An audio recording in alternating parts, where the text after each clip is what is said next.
Ուզում եմ անում։ Այսօրվա դասը Հայաստան դեպքը։ Հայաստան monastırությունն ով եք Հայաստան monastırությունները։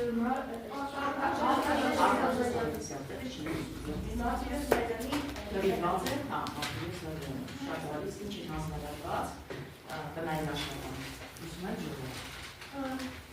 Տնային առաջադրանք 8.651, 3.4.652, 1.2.650 Եվ շարադրությունը Հայաստանը իմ աչքերով։ Լավ, սկսում եք կարդալ նախ շարադրությունները։ Լսում եմ ադրան, կարդալ։ Հայաստանը իմ աչքերով շարադրություն։ Հայաստանը իր ժամանակներում շատ մեծ երկիր է եղել, նրա պես հզոր երկիր չկար այն ժամանակ։ Տարիներ է անցել և Հայաստանը փոքրացել է, բայց նա շատ գեղեցիկ տեսք ունի։ Այս փոքրիկ և արևոտ երկրում շատ տեսարժան վայրեր կան՝ Գառնու տաճարը, Գեղարդը, Էջմիածինը, Խորվիրատը, Տաթևի վանքը, Սևանալիճը։ Հայաստանում իմ ամենասիրելի քաղաքը դա Գյումրին է։ Առանց դայի, երբ ասում են սիրելի քաղաքը Գյումրին է, արդեն ենթակա կա, երկրորդ տան արդեն խանգարում է։ Հայաստանի մայրաքաղաքը Երևանն է։ Երևանը շատ գեղեցիկ քաղաք է և մեծերից շատ անգամներ եմ լսել, որ ասել են նման է թանգարանի բաց երկնքի տակ։ Ապրես շատ լավ է։ Անգելինային լսենք։ Հայաստանի մոչկերը։ Հայաստանը իմ հայրենիքն է։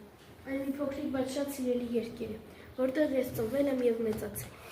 Երբ ես նայում եմ Հայաստանի իմ աչքերով, տեսնում եմ բարձր լեռներ, կանաչ դաշտեր և հին եկեղեցիներ, որոնք պատմում են մեր անցյալի մասին։ Ես ապրում եմ Եղվարդում, այն շատ գեղեցիկ և հանգիստ վայր է։ Այստեղ մարդիկ բարեսիրտ են, իսկ փողոցները միշտ աշխույժ։ Եղվարդում կա գեղեցիկ այգի, դպրոցներ ու մանկապարտեզներ։ Ամենաշատը սիրում եմ մեր շրջակայքի բնությունը, հատկապես գարնանը, երբ ծառերը ծաղկում են։ Հայաստանն իմ սիրտն է և ես այն սիրում եմ բոլոր գույներով։ Ապրել շատ գեղեցիկ է, նա բավական է, նայում ենք այնտեղ, այսօրվա մեր դասի նպատակն է։ Առաջինը, ծանոթանալ ստեղծագործության, բանաստեղծության ժանրի առանձնահատկություններին, կարողանալ տարբերակել բանաստեղծությունը մյուս ստեղծագործություններից, երկրորդը կարողանալ բանաստեղծությունից դուրս գրել պատկերավոր արտահայտությունները, որոնք են պատկերավոր արտահայտությունները, մարտի, փոխաբերություն, ազնավորում և համեմատություն, կարողանանք դրանք դուրս գրել, ինչպես նաև կարողանանք տարբերակել գլխավորը երկրորդականից և կարողանանք հասկանալ հիմնական գաղափարը և այն արժեքը, պատմական